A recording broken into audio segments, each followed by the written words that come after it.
গরম করে নিচ্ছি। কড়াই গরম হয়ে গেছে, এবার সরষের তেল ঢেলে দিচ্ছি।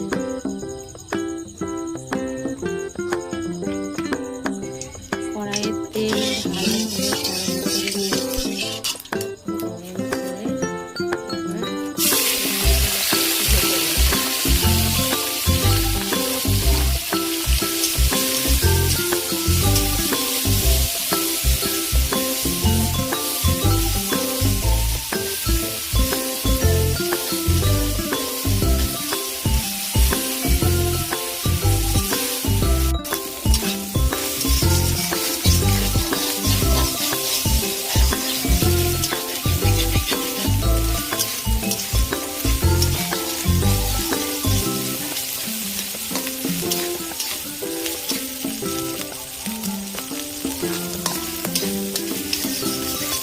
গরম করে এটা ভাজা হয়ে গেছে, এবার নামিয়ে নেব।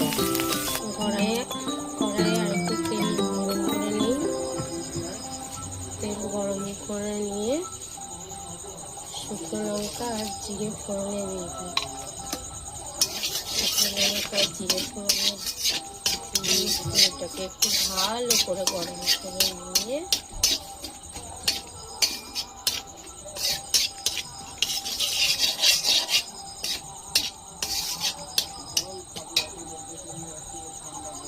গুগলিটাকে ভেজে তুলে রাখলাম। এবার কড়াইয়ে সরষের তেল আরেকটু দিয়ে দিলাম।